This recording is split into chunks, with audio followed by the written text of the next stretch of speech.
Bueno, hermanos, hoy es nuestra última clase de la serie de idolatría. Y como conclusión, a manera de conclusión, lo que necesitamos, o por lo menos es mi propósito hoy, que quede en tu mente y en tu corazón, es que tú tienes una necesidad urgente, así como la tengo yo también, pero que tienes la necesidad de identificar y sustituir tus ídolos. Porque Pablo nos enseña que la idolatría no es solamente un pecado más. Y quiero que vayamos a Romanos 1 para ver lo que dice Pablo al respecto. La idolatría no es un pecado más, sino que la idolatría es el problema fundamental de nuestro corazón. Miren lo que dice Pablo en Romanos. Romanos 1, voy a leer desde el 21. Este es un diagnóstico en esta carta de la humanidad, en esta porción de la carta de Romanos. Él dice, pues, aunque conocían a Dios, no lo honraron como a Dios, ni le dieron gracias, sino que se hicieron vanos en sus razonamientos y su necio corazón fue entenebrecido. Profesando ser sabios, se volvieron necios y cambiaron la gloria del Dios incorruptible por una imagen en forma de hombre corruptible, de aves, de cuadrúpedos y de reptiles. Por lo cual Dios los entregó a la impureza en la lujuria de sus corazones, de modo que deshonraron entre sí sus propios cuerpos. Y aquí viene el diagnóstico. Porque ellos cambiaron la verdad de Dios por la mentira y adoraron y sirvieron a la criatura en lugar del Creador, quien es bendito por los siglos. Amén. Pablo luego en esta parte de la carta, más adelante, él menciona una lista de pecados que nosotros vemos. Pablo escribió esto hace 2000 años y nosotros vemos que siguen siendo cosas que están presentes en nuestro mundo. Él habla del homosexualismo, de la injusticia, de la maldad, de la avaricia, de la malicia, de la envidia, del homicidio, de los pleitos, de los engaños, del chisme, la soberbia, la desobediencia a los padres y muchos más. Y Pablo dice, según la carta, que todo esto tiene que ver con dioses falsos. Es decir, cambiar la verdad de Dios por la mentira. Adorar y servir a lo creado en lugar del Creador. Esa es la definición de idolatría. O sea que la idolatría no es solamente un pecado más, sino es la raíz de todos los pecados. La idolatría siempre es la razón fundamental por la cual nosotros pecamos. Martín Lutero lo dijo de esta manera. Él dice, ¿por qué no logramos amar, cumplir las promesas o vivir piadosamente? Por supuesto, la respuesta general es porque somos débiles y pecadores. Pero la respuesta concreta en toda circunstancia es que existe algo que nosotros sentimos que debemos tener para ser felices. Algo que para nuestro corazón es más importante que el propio Dios. El secreto para cambiar es identificar y desmantelar los dioses falsos de su corazón. Y es interesante esto porque la Biblia menciona de alguna manera, cada vez que habla del asunto de los ídolos, relaciona los ídolos con la cultura. Cuando el pueblo de Israel estaba a punto de entrar a la tierra prometida, Dios les da los 10 mandamientos, ¿no? Y les dice, no adorarás a otros dioses, pero Él les dice, eso está en Éxodo 23, Él les dice, no adorarás, Éxodo 23, 4, no adorarás a sus dioses ni los servirás. Pero también les dice, ni harás lo que ellos hacen. Claro, porque dependiendo de lo que yo adoro, así yo vivo. Entonces, los dioses falsos están ligados con la cultura. ¿Sí? Miren lo que pasó en Hechos, y ahí sí quiero que me acompañen. Hechos 19, cuando Pablo predicó en Éfeso. Hechos 19, 23.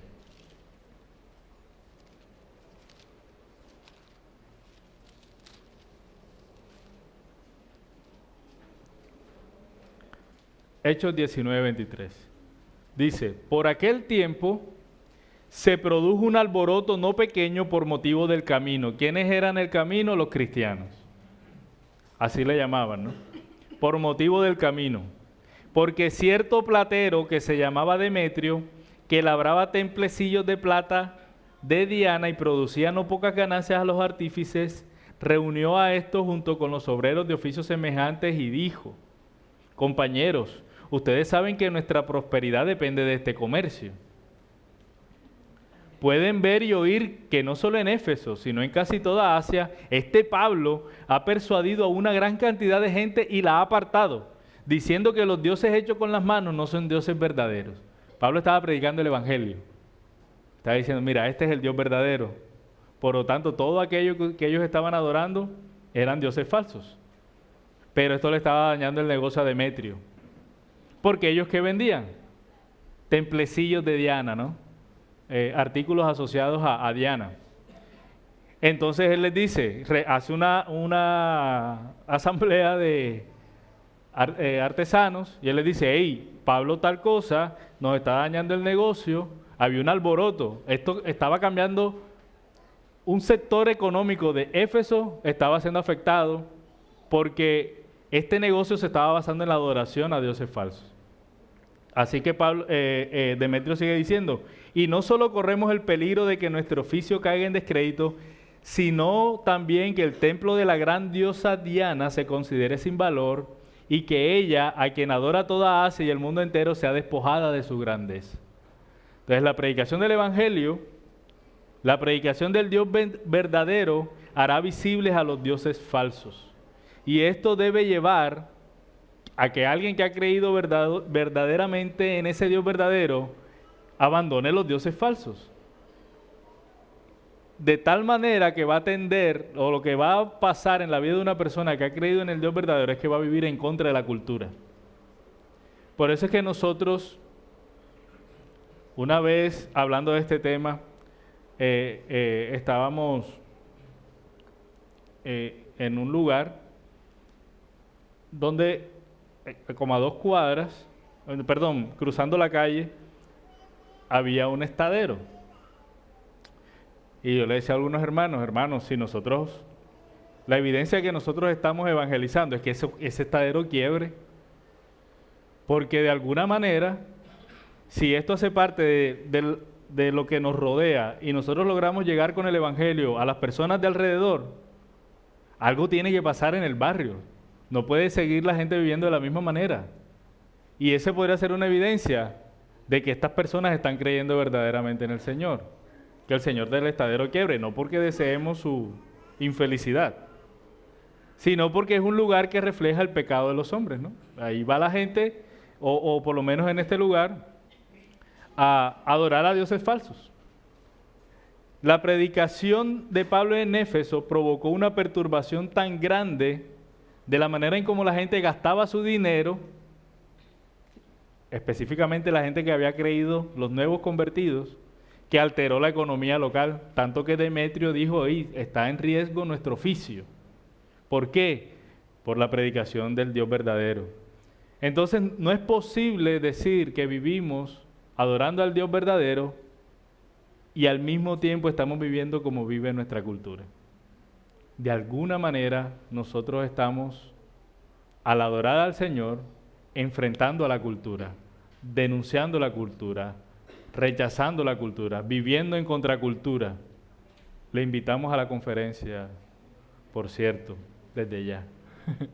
Viviendo contracultura, los cristianos nadamos en contra de la corriente, porque el resto de la gente que no ha creído en el Dios verdadero vive su vida conforme al Dios falso que gobierna su vida, o a los dioses falsos que gobiernan su vida.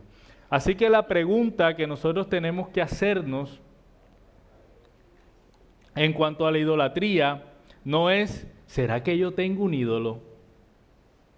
Porque la realidad es que tú tienes un ídolo. La pregunta que tienes que hacerte es, ¿cómo lo identifico? Porque lo más seguro es que tú estás siendo influenciado por algún ídolo en tu corazón. Y para responder a esa pregunta, ¿cómo los identifico? Mira, si tú sales de esta serie pensando que tú no tienes ídolos, perdimos el año. No se logró el objetivo, toca repetirla. Es necesario que tú puedas saber que tienes ídolos y que necesitas identificarlos y que necesitas, conforme a lo que dice el Señor, reemplazarlos, sacarlos de tu vida. Pero el asunto no es que es posible que lo tienes o no lo tienes. El asunto es cómo los identificas. Y los ídolos los podemos identificar de varias maneras. Por lo menos aquí hay algunas que podrían ser útiles. Un Dios falso que gobierna tu corazón puede ser aquello en donde vas tus pensamientos cuando estás desocupado. Y una buena pregunta para identificar un ídolo en este aspecto es: ¿en qué piensas habitualmente para encontrar alegría y consuelo? ¿Piensas en algo específico o en una persona o en unas condiciones?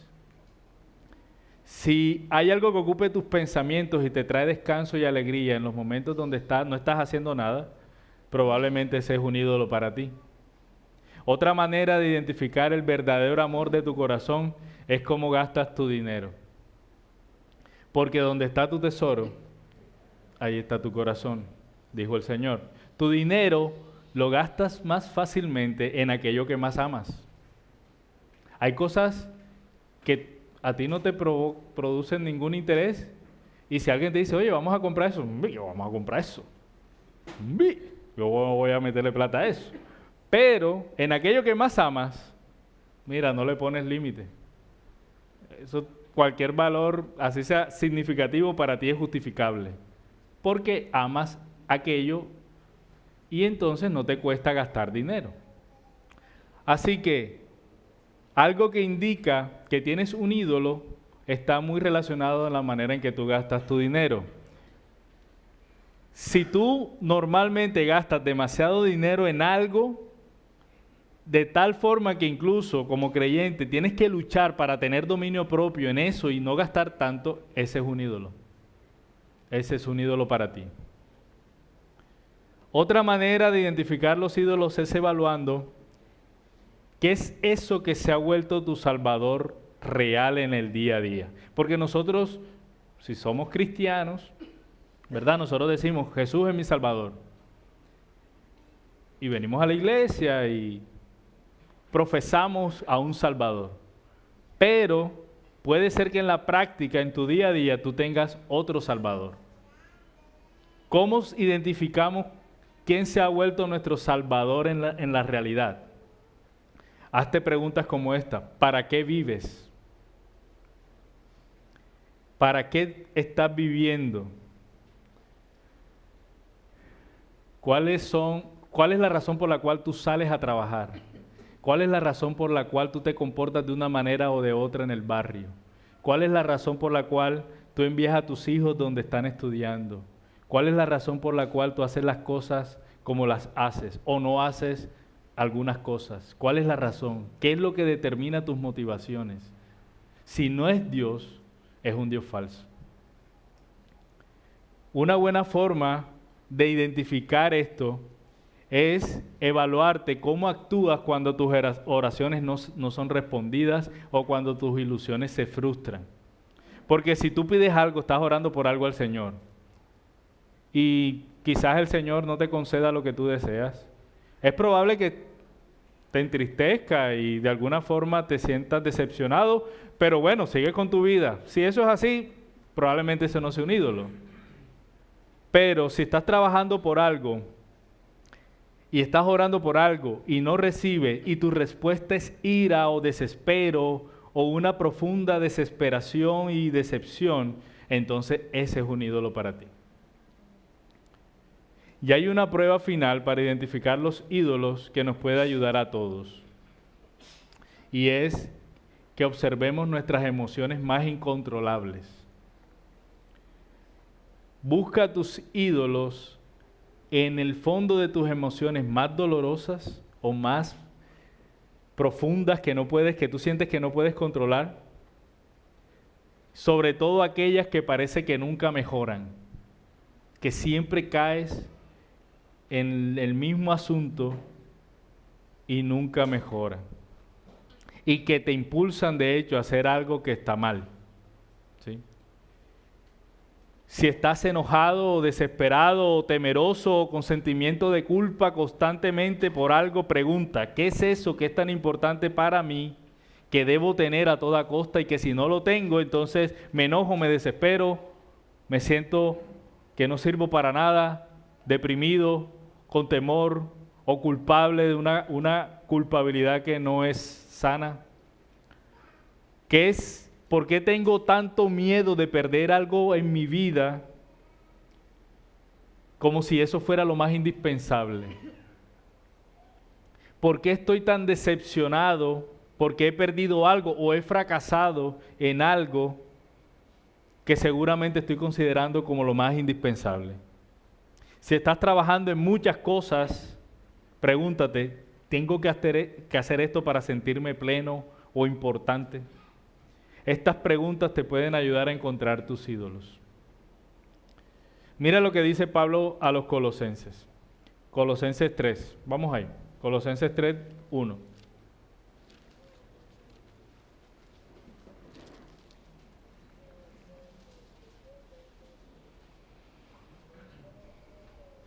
Pablo les dice a los colosenses: si ustedes pues han resucitado con Cristo, busquen las cosas de arriba, donde está Cristo sentado a la diestra de Dios. Pongan la mira en las cosas de arriba, no en las de la tierra, porque ustedes han muerto y su vida está escondida con Cristo en Dios. Cuando Cristo, nuestra vida, sea manifestado, entonces ustedes también serán manifestados con Él en gloria.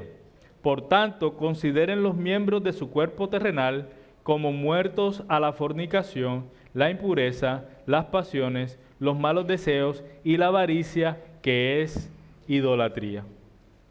La idolatría es tener nuestro corazón en algo diferente a Dios.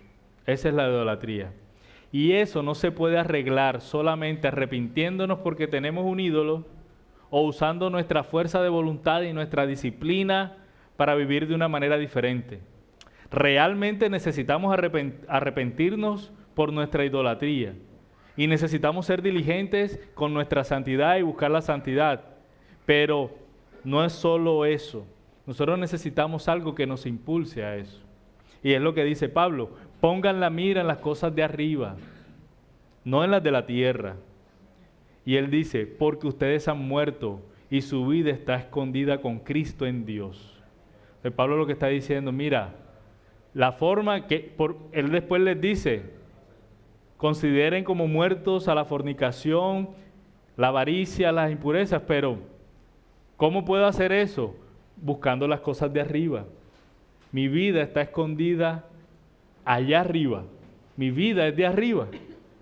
No puedo poner mi mente en lo terrenal porque voy a terminar adorando dioses falsos. Así que esto que nos dice Pablo en Colosenses significa que nosotros tenemos que apreciar, regocijarnos y descansar en lo que Jesús ha hecho por ti. Esta es la fórmula mágica. No, mi hermano, ese pecado, ese Dios falso, tú lo sacas de tu vida con 20 días de ayuno. A mí me funcionó y seguramente a ti también. Puede ser que ayunar haga parte de tu disciplina espiritual para lidiar con un pecado y eso está bien. Pero eso debe ser el resultado de que estoy buscando las cosas de arriba, porque de nada te sirve ayunar si tú no estás buscando las cosas de arriba. Como si el ayuno fuera por sí mismo el que tuviera el poder, ¿sí? O tuviera la magia, ¿verdad? No, hermano, tienes que leerte el Salmo 91 17 veces en la mañana y tú verás cómo... No, mi hermano, busca las cosas de arriba. Es apreciar, como les decía, es valorar, es gozarnos por lo que el Señor ha hecho por nosotros. Eso es lo que va a hacer a Jesús más hermoso, más maravilloso, tanto en tu mente como en tu corazón. Y eso va a reemplazar tus dioses falsos. Porque los ídolos, como lo decíamos en la clase pasada, no los puedo arrancar y ya. Porque si lo arranco, vuelve y sale. Yo necesito arrancar y plantar. Otra cosa. Y eso que necesitamos plantar es el amor por Cristo. Si no haces eso, el ídolo volverá a crecer. Entonces, ¿nosotros qué necesitamos? Arrepentirnos por nuestra idolatría, pero alegrarnos por lo que el Señor ha hecho. La alegría y el arrepentimiento tienen que ir de la mano. Porque si tú te arrepientes sin alegrarte, esto te va a llevar al desespero. Pero si tú te alegras sin arrepentirte, realmente esto es algo superficial que no va a traer ningún cambio profundo en tu corazón. Al fin, lo que nosotros necesitamos es aprender a gozarnos más en la salvación que Dios nos ha dado, en el Evangelio de Jesús, en su amor sacrificial, porque eso nos va a llevar a convencernos más de nuestro pecado y nos va a llevar a salir corriendo hacia Él cada vez que estemos adorando a un Dios falso. Cuando nos arrepentimos por temor a las consecuencias, lo que estamos haciendo es sentir lástima por nosotros mismos y no por el pecado. O sea, cuando tú dices, yo no voy a hacer esto, o estás arrepentido fue porque tu pecado llevó a que produjera una consecuencia que te está avergonzando, o que está trayéndote consecuencias en el trabajo, cualquier cosa adversa, y tú te arrepientes solo por el temor a lo que eso puede pasar, o te abstienes de actuar de esa manera solo porque eso va a traer una consecuencia que tú no quieres vivir, tú no estás odiando el pecado, tú te estás amando más a ti mismo. Así que el pecado nunca va a desaparecer de tu vida. El arrepentimiento basado en el miedo, cuando nos arrepentimos basado en el miedo, no aprendemos a odiar el pecado y por eso el pecado sigue siendo atractivo y sigue llevándonos y sigue dominándonos. Solo aprendemos a abstenernos por nuestro propio bien, por nuestra reputación, por nuestra... No estás logrando el objetivo del arrepentimiento. Pero cuando nosotros nos alegramos por lo que Cristo ha hecho, viendo lo que costó salvarnos, que el pecado fue lo que llevó a Cristo a la cruz, nosotros aprendemos a odiar el pecado por lo que el pecado es. Vemos lo que el pecado costó. El arrepentimiento basado en el miedo hace que nos odiemos a nosotros mismos, quizás sintamos culpa y vergüenza, pero el arrepentimiento basado en la alegría de la salvación hace que odiemos el pecado. Regocijarnos en Cristo es crucial porque casi siempre los ídolos son cosas buenas. El asunto es que si, por ejemplo, tú has convertido el trabajo en tu ídolo o a tu familia en tu ídolo, no debemos dejar de amar nuestro trabajo, no debemos dejar de amar a nuestra familia. Lo que tenemos que hacer es amar a Cristo más. De tal manera que ahora no seamos esclavos de nuestro trabajo a costa de Cristo, o que la familia sea lo más importante para nosotros en vez de que lo sea Cristo. El asunto no es un asunto de odiar y amar, sino de amar más al Señor por encima de cualquier otra cosa buena que Él mismo te ha provisto. Y eso solo es posible, es decir, amar más a Cristo que a las otras cosas, y por lo tanto que nuestros dioses falsos vayan perdiendo su poder. Eso solo es posible cuando ponemos, según como lo dice el autor del libro que estamos siguiendo, cuando ponemos el Evangelio en video. Presten atención porque me pareció interesante cómo el hombre lo dice. Yo no sé si a usted le ha pasado que usted, por ejemplo, yo hago esto mucho. Eventualmente, no voy a decir que siempre, porque después mi esposa, no sé que me está mirando, entonces no me va. Pero eventualmente yo lavo platos en mi casa. Y mientras lavo los platos, yo pongo algo para escuchar mientras lavo los platos. Un video de YouTube, por ejemplo. Pero no puedo verlo, porque si lo veo, pues no puedo lavar bien los platos. La idea es escucharlo. Pero hay momentos en donde ese mismo video lo pongo en el televisor, o lo pongo en el computador, o en el mismo celular y me dispongo a ver el video. En ese momento toda mi atención está sobre las imágenes y lo que está pasando ahí, y captura mi atención y puedo contemplar realmente lo que estoy viendo. Pero si estoy lavando los platos y estoy escuchando el video, hay detalles que voy a perder. Es más, a veces me toca repetir partes de lo que estoy escuchando, porque, ven acá, ¿por qué le está diciendo eso? Porque no tengo mi atención centrada en eso, porque no estoy viendo, solamente estoy escuchando mientras estoy haciendo otra cosa. Entonces Tim Keller usa esta ilustración para decir, él dice, se puede escuchar una grabación en audio mientras se hacen otras cosas en la casa, pero sentarse a ver y escuchar un video de algo que es de tu interés es distinto. Hacerlo de esta forma captura toda tu atención. Entonces él dice, de la misma forma, puede que conozcas el amor de Cristo con tu cabeza, pero no con tu corazón. ¿Cómo podemos cambiar esto? ¿Cómo ponemos las verdades del Evangelio en video?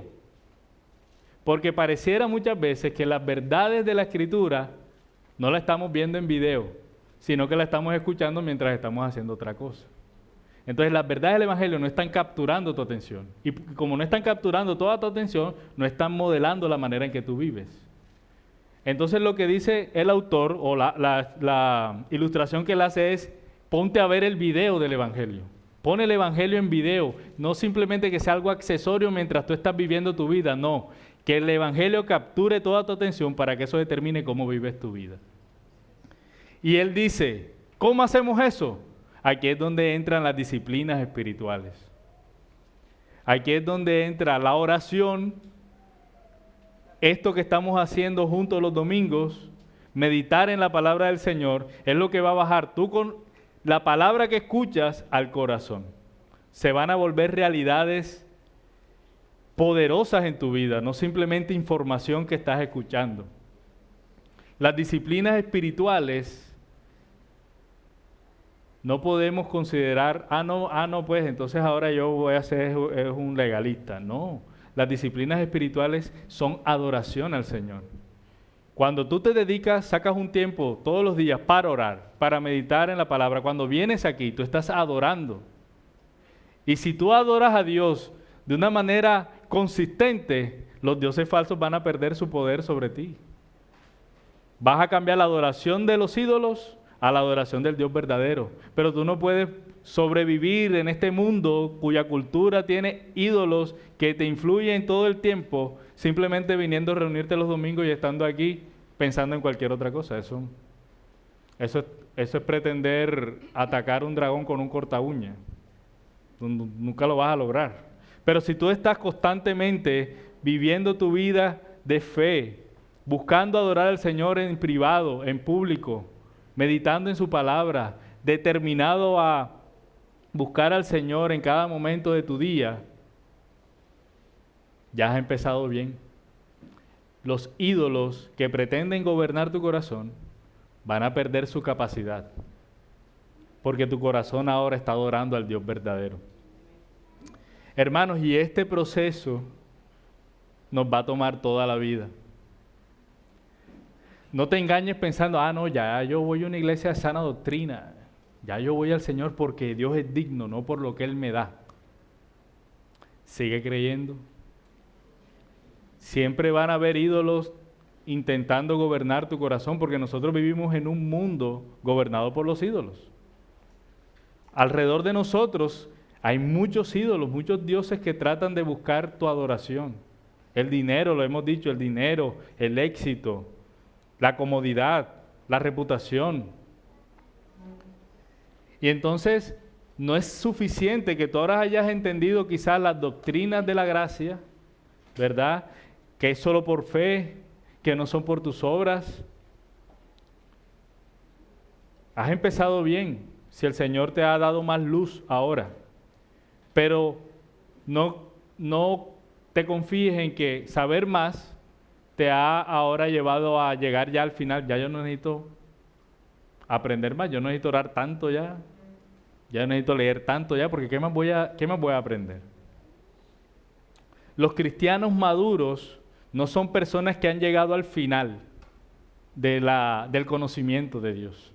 Los cristianos maduros eso es imposible, entre otras cosas. Pablo dice, cuán profundas son las riquezas, Señor, del conocimiento y la sabiduría. ¿Quién podrá llegar ahí? Nadie puede llegar ahí. Nadie puede llegar ahí. Pero un cristiano maduro es persona que sabe cómo seguir ahondando. No es el que llegó, es el que tiene herramientas para seguir cavando, para seguir llegando más profundo en el conocimiento de Dios y en el conocimiento de su propio corazón. Un autor, o esta conclusión la saco de algo que dijo un puritano. Dice, el cristiano que conoce la diferencia entre obedecer las reglas de conducta externa y mantener su corazón en Cristo, hay una diferencia. Yo puede que parezca un buen cristiano, ¿verdad? Porque he entendido cómo se comporta un buen cristiano. Pero eso es diferente a mantener tu corazón en Cristo. ¿Qué debe alimentar tu vida? No conocerte las reglas de obediencia, sino mantener tu corazón en Cristo como la fuente de tu paz y de seguridad. El cristiano que entiende esa diferencia, dice, está en el camino correcto hacia la libertad de los dioses falsos que lo controlan. Así que, hermanos, para concluir, tienes ídolos, necesitas identificarlos y necesitas reemplazarlos. Los ídolos seguirán influenciando tu vida, porque los ídolos hacen parte del mundo en que vivimos. Lo importante es que tú te conozcas tu corazón y que en lugar de adorar a esos ídolos, conozcas más profundamente al Señor para que le ames más a Él, para que puedas arrepentirte verdaderamente, para que puedas odiar el pecado que produce la adoración a dioses falsos. Porque al final del día, adorar a un Dios falso lo que te va a llevar es a terminar pecando contra el Señor. Así que es importante eso, y para eso tenemos la palabra del Señor, pero para eso también tenemos la iglesia. Si sabemos que todos tenemos ídolos, no te dé vergüenza confesarlo. Para eso están los ecos, para eso están los jueves, para eso están los tiempos de comunión, para que entre todos estemos luchando y llevemos las cargas los unos con los otros y podamos más puramente cada día y más conscientemente y con más gozo adorar al Dios verdadero.